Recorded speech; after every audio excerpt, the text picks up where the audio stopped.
નમસ્કાર, ન્યૂઝ 18 ગુજરાતીમાં આપનું સ્વાગત છે। આપની સાથે હું છું કોમલ। સમાચારની શરૂઆત કરીએ તો હવે અમદાવાદીઓ સાવધાન રહેજો। અમદાવાદમાં વરસાદની ધમાકેદાર શરૂઆત થઈ ગઈ છે। કામ વિના ઘર બહાર નીકળવાનું ટાળો। શહેરના અનેક વિસ્તારમાં હવે વરસાદ પહોંચી ગયો છે। પૂર્વ વિસ્તારમાં શરૂ થયો છે ધોધમાર વરસાદ। મણિનગરમાં ધોધમાર વરસાદની શરૂઆત થઈ ગઈ છે। ચાંદખેડા એરપોર્ટ આસપાસ પણ વરસાદી માહોલ જોવા મળી રહ્યો છે। અમદાવાદમાં કેટલાક વિસ્તારમાં ભારે વરસાદની શરૂઆત થઈ ગઈ છે। કઠવાડામાં 15 મિનિટમાં 1 ઇંચ જેટલો વરસાદ નોંધાઈ ચૂક્યો છે તો કઠવાડામાં વરસાદે છોતરા ફાડી દીધા છે। શહેરના અનેક વિસ્તારમાં પહોંચી ગયો છે વરસાદ। પૂર્વ વિસ્તારમાં શરૂ થઈ ગયો છે ધોધમાર વરસાદ। મણિનગર ચાંદખેડા એરપોર્ટ આસપાસ પણ વરસાદની શરૂઆત થઈ ગઈ છે। અમદાવાદીઓ હવે સાવધાન રહેજો। કામ વિના ઘર બહાર ન નીકળતા, કારણ કે કઠવાડામાં 15 મિનિટમાં લગભગ 1 ઇંચ જેટલો વરસાદ વરસી ચૂક્યો છે અને હજુ પણ જે વરસાદની તીવ્રતા છે તે આગામી સમયમાં વધી શકે છે। અમદાવાદ શહેરમાં જ રેડ એલર્ટ આપવામાં આવ્યું હતું, ત્યારબાદ હવે અમદાવાદ શહેરમાં વરસાદનું આગમન થઈ ચૂક્યું છે।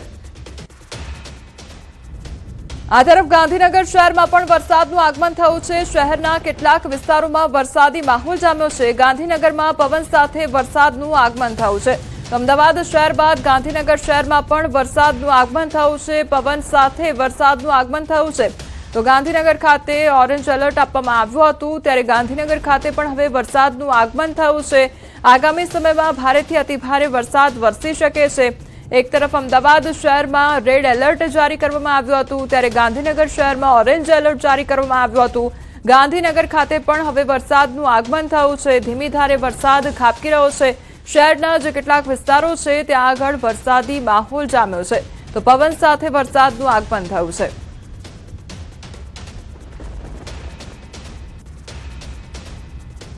અમદાવાદમાં વરસાદી માહોલ જામ્યો છે। શહેરના ગોતા વિસ્તારમાં વરસાદ વરસી રહ્યો છે। કામ વિના ઘર બહાર ન નીકળવા માટે અપીલ કરવામાં આવી રહી છે।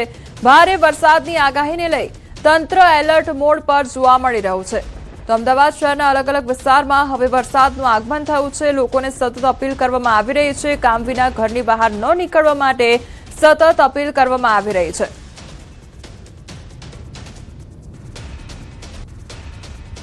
હવામાન વિભાગની આગાહી પ્રમાણે ફરી એકવાર મેઘરાજાની તોફાની બેટિંગ છે તે શરૂ થઈ ચૂકી છે। અમદાવાદ શહેરના ગોતા વિસ્તારના દ્રશ્યો જોઈ રહ્યા છો। ગોતા વિસ્તાર, જગતપુર વિસ્તાર અને તેની સાથે આસપાસના વિસ્તારમાં વાતાવરણમાં જે પ્રકારે અચાનક જ ફેરફાર આવ્યો અને હવામાન વિભાગની જે પ્રકારે આગાહી છે, ભારે વરસાદની આગાહી વચ્ચે ખાસ કરીને બપોરના 3 વાગ્યાથી જે પ્રકારે વરસાદ વરસી રહ્યો છે, શહેરની અંદર અંધારપટ છવાઈ ગયું છે। ખાસ કરીને જે પ્રકારે આગાહી આપવામાં આવી છે અમદાવાદ મહાનગરપાલિકા દ્વારા પણ ખાસ કરીને અલગ અલગ વિસ્તારની અંદર ટીમ ડેપ્યુટ કરી દેવામાં આવી છે। આપ દ્રશ્યો જોઈ રહ્યા છો। ભારે વરસાદની આગાહી વચ્ચે ફરી એકવાર શહેર છે અને વરસાદ ગમરોળી રહ્યું છે અને અમદાવાદ શહેરની અંદર અલગ અલગ વિસ્તારની અંદર જે પ્રકારે વરસાદ વરસ્યા બાદ નીચાણવાળા વિસ્તારમાં વરસાદી પાણી ભરાઈ જવાની જે સમસ્યા છે તે આજે પણ જોવા ન મળે તે માટે અમદાવાદ શહેર મહાનગરપાલિકા દ્વારા વિશેષ પ્રકારે તૈયારી કરવામાં આવી હતી। જોકે સવારથી જ જે પ્રકારે વાતાવરણ છે તેમાં કોઈ પણ પ્રકારનો બદલાવ નહોતો જોવામાં આવ્યો। 2:30-3 વાગ્યાની આસપાસ વરસાદી વાતાવરણ વચ્ચે અતિભારે વરસાદની આગાહી વચ્ચે હવામાન વિભાગ દ્વારા જે પ્રકારે આગાહી આપવામાં આવી તેમાં અમદાવાદ શહેરની અંદર અલગ અલગ વિસ્તારની અંદર આ પ્રકારના દ્રશ્યો છે તે જોવા મળી રહ્યા છે અને આ દ્રશ્યો વચ્ચે શહેરની અંદર ગોતા વિસ્તારની અંદર પણ ભારે વરસાદની આગાહી વચ્ચે અહીં જે પ્રકારે વાતાવરણ છવાયું છે, કાળા ડિબાંગ વાદળો છે તે છવાઈ ચૂક્યા છે। શહેરની અંદર અંધારપટ છે તે જોવા મળી રહ્યું છે અને તેને લઈને ખાસ કરીને લોકોમાં ભય પણ વ્યાપી ગયો છે, કારણ કે ગયા વખતે જે વરસાદ પડ્યો તેને કારણે શહેરની હાલત ખસ્તા જોવા મળી રહી હતી। બિસ્માર રસ્તાઓ જોવા મળ્યા હતા, ત્યારે ફરી એકવાર બહાર ન નીકળવાની સૂચનાને પગલે અમદાવાદ શહેરની અંદર વધુ એકવાર ભારે વરસાદ છે તે વરસવાની તેવી શરૂઆત થઈ ચૂકી છે। દીપિકા કુમાર, ન્યૂઝ 18 ગુજરાતી, અમદાવાદ। તો ગુજરાત માટે હજુ 48 કલાક ડેન્જર છે। 5-5 સિસ્ટમથી વરસાદ પડશે પાવરફુલ। આજે ભારેથી અતિભારે વરસાદ પડશે। આજે દક્ષિણ ગુજરાતમાં મેઘો ભૂક્કા બોલાવશે। આજે સુરત, નર્મદા જિલ્લામાં હજુ મેઘો ભૂક્કા બોલાવશે। આજે અમદાવાદ, આણંદ અને ખેડામાં સાંબેલાધાર વરસાદ પડશે। અમદાવાદ, આણંદ અને ખેડામાં રેડ એલર્ટ આપવામાં આવ્યું છે। ભાવનગર, બોટાદ, વડોદરામાં પણ રેડ એલર્ટ આપવામાં આવ્યું છે। આજે ભાવનગર અને બોટાદમાં ભારેથી અતિભારે વરસાદ ખાબકશે। 10થી વધુ જિલ્લામાં અત્યંત ભારે વરસાદ વરસી શકે છે। ત્યારે આવતીકાલ વિશે પણ વાત કરી લઈએ। આવતીકાલે પણ સમગ્ર ગુજરાતમાં છોતરાફાડ વરસાદ ખાબકશે। 2 ઓગસ્ટના પણ સમગ્ર રાજ્યમાં મુશળધાર વરસાદ પડશે। ડીપ ડિપ્રેશનમાં ફેરવાયું છે। ડિપ્રેશન પશ્ચિમ ઉત્તર પશ્ચિમ દિશામાં આગળ વધ્યું છે। ટૂંક સમયમાં ડિપ્રેશન વોલમાર્ક લો પ્રેશરમાં ફેરવાશે।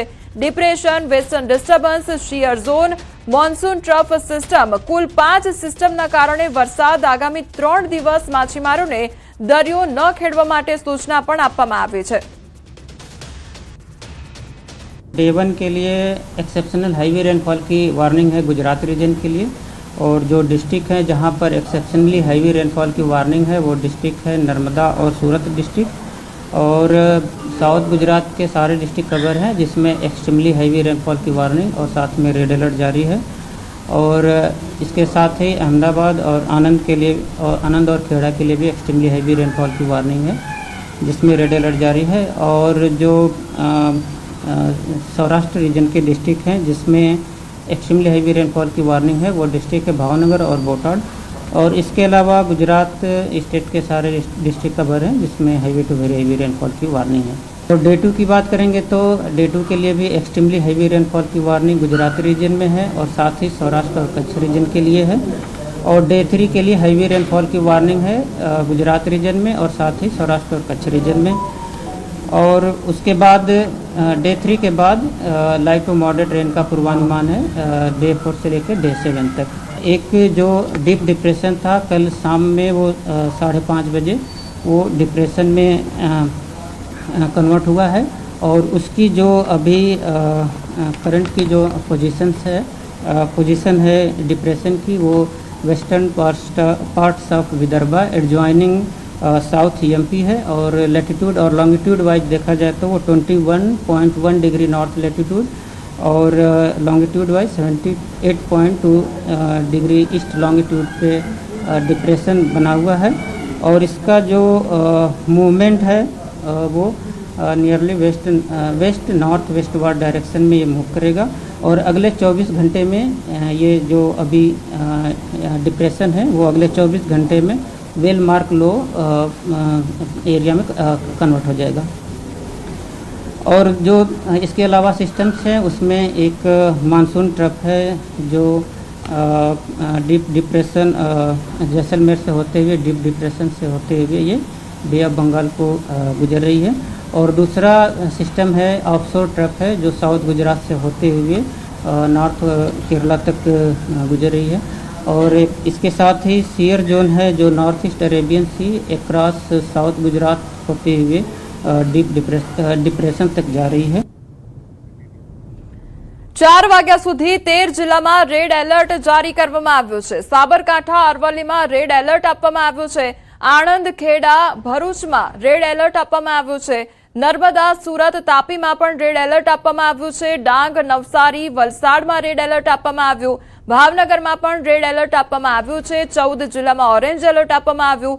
અમદાવાદમાં 4 વાગ્યા સુધી ઓરેન્જ એલર્ટ આપવામાં આવ્યું છે। મહેસાણા ગાંધીનગર વડોદરામાં ઓરેન્જ એલર્ટ, પંચમહાલ દાહોદ અને છોટાઉદેપુરમાં પણ ઓરેન્જ એલર્ટ આપવામાં આવ્યું છે। દક્ષિણ ગુજરાત સહિત નવસારીમાં ભારે વરસાદ વરસી રહ્યો છે। ગણદેવી તાલુકામાં ધોધમાર વરસાદને પગલે રસ્તાઓ જળમગ્ન થયા છે। નવસારી ગણદેવી સ્ટેટ હાઈવે પર ગણદેવી પાસે રસ્તા પર વરસાદી પાણી ફરી વળ્યા છે। તો હજુ પણ નવસારી સહિત દક્ષિણ ગુજરાતમાં વરસાદને લઈને રેડ એલર્ટ આપવામાં આવ્યું છે। ભારે વરસાદને કારણે કાવેરી અને ખરેરા નદીઓની જળ સપાટી વધવાની પૂરેપૂરી શક્યતા જોવા મળી રહી છે। દક્ષિણ ગુજરાત સહિત નવસારી જિલ્લામાં આગામી 48 કલાક સુધી ભારે પવન સાથે અતિ ભારે વરસાદની આગાહી આપવામાં આવી છે। અને આગાહીની વચ્ચે નવસારી અને દક્ષિણ ગુજરાતમાં ધોધમાર વરસાદની શરૂઆત થઈ ચૂકી છે। આ જે દ્રશ્ય છે એ ગણદેવી તાલુકાના છે અને ગણદેવી શહેર જે વિસ્તાર છે ત્યાં ધોધમાર વરસાદ વરસવાનું શરૂ થઈ ચૂક્યું છે, એટલે લોકોની ચિંતામાં પણ હાલ વધારો થઈ રહ્યો છે। અને જે નીચાણવાળા વિસ્તારો છે ત્યાં પણ પાણી ભરાવાની શરૂઆત થઈ ચૂકી છે। આજે નવસારી અને ગણદેવી સહિત જોડતો જે સ્ટેટ હાઈવે છે, સ્ટેટ હાઈવે પર ગણદેવી મામલતદાર કચેરી નજીક જે વિસ્તાર છે ત્યાં હાલ માર્ગો પર પાણી ભરાવાની શરૂઆત થઈ ચૂકી છે। એટલે અંદાજો લગાવી શકાય કે જે રીતના ભારે વરસાદ વરસી રહ્યો છે એના કારણે જે તમામ નીચાણવાળા વિસ્તારો છે જે માર્ગો છે એ માર્ગો પણ હાલ જળમગ્ન થવા માંડ્યા છે અને બીજી બાજુ વહીવટી તંત્ર સમગ્ર સ્થિતિ પર પોતાની નજર લગાવીને બેઠું છે।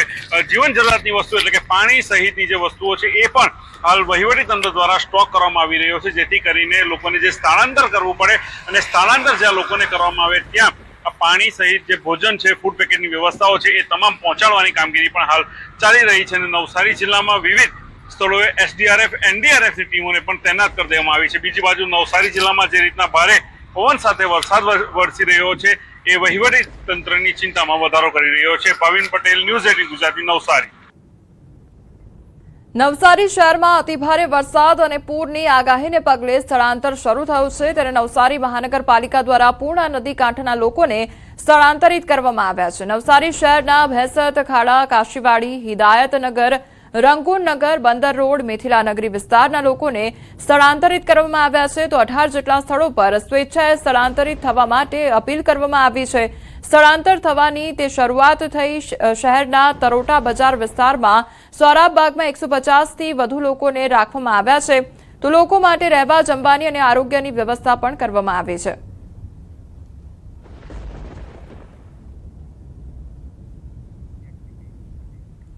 નર્મદાના સેલંબા નજીક ગોટાપાડા પાસે નાળામાં ઘોડાપૂર આવ્યું છે। પાણીના જોરદાર પ્રવાહમાં લારી ગલ્લા તણાવા લાગ્યા છે। ભારે વરસાદથી નાળાઓ તોફાની બન્યા છે, ત્યારે સ્થાનિકોમાં ચિંતાનો માહોલ જોવા મળી રહ્યો છે, તો જોખમી વિસ્તારોમાં ન જવા માટે તંત્ર તરફથી સતત અપીલ કરવામાં આવી રહી છે। તો સેલંબા નજીક ગોટાપાડા પાસે નાળામાં ઘોડાપૂર આવ્યું છે। સતત જે પાણીનું સ્તર છે તેમાં વધારો થઈ ગયો છે, ત્યારે બીજી તરફ જે લોકોના લારી ગલ્લા છે તે પણ પાણીમાં તણાયા હોય તે પ્રકારની ઘટના બની છે। સંવાદદાતા દીપક અમારી સાથે જોડાઈ ગયા છે। દીપક, નાળામાં ઘોડાપૂર આવ્યું હોય તે પ્રકારની સ્થિતિ, હાલ શું ઘટના જોવા મળી રહી છે, કેવા પ્રકારનું વાતાવરણ? બિલકુલ, ખાસ વાત કરીએ કે નર્મદા જિલ્લાના દેડિયાપાડા અને સાગબારામાં મુસળધાર વરસાદને થઈ અનેક નદી નાળાઓ છલકાઈ ઉઠ્યા છે, જેના ભારે ધસમસતા પ્રવાહના કારણે નાના મોટા જે લારી ગલ્લાઓ છે એ આજે સેલંબા ખાતે જોવા મળ્યા હતા। ખાસ વાત કરીએ તો ગોટાપાડા ગામે નાળા પરથી વહી રહેલા જે પ્રવાહના કારણે ગરીબ લોકોને જે રેકડીઓ એટલે કે જે લારીઓ હોય છે એ લારીઓ તણાતાના દ્રશ્યો સામે આવ્યા છે, એના વિડીયો સામે આવ્યા છે। એટલે જે નર્મદા જિલ્લાના સાગબારામાં જે 5 ઇંચ જેટલો વરસાદ ખાબક્યો છે, આ 5 ઇંચ વરસાદને કારણે એક મોટો વિનાશ ભય લાઈને આવ્યો હોય વરસાદ તેમ લાગી રહ્યું છે, કારણ કે દરેક જગ્યાએ તમે જુઓ ત્યાં પાણી દેખાઈ રહ્યું છે। જે લોકોના ઘરો સુધી હાલ જે ખાડીના જે પાણી હોય છે તે ઘૂસવાની તૈયારીઓ છે, ત્યારે જે પાણીના પ્રવાહને કારણે જે ગરીબ લોકોના જે લારી ગલ્લા હોય છે તે આજે તણાતા દેખાતા પણ એને જે પાણી છે જે તેને લઈને ખડે પગે છે કે કઈ ઘટના ઘટે ના, પરંતુ હાલ તો જે પાણીના ધસમસતા પ્રવાહને કારણે અનેક લોકો બેઘર પણ થયા છે અને જે રોજગારી મેળવતા હતા તે પણ રોજગારીના સાધન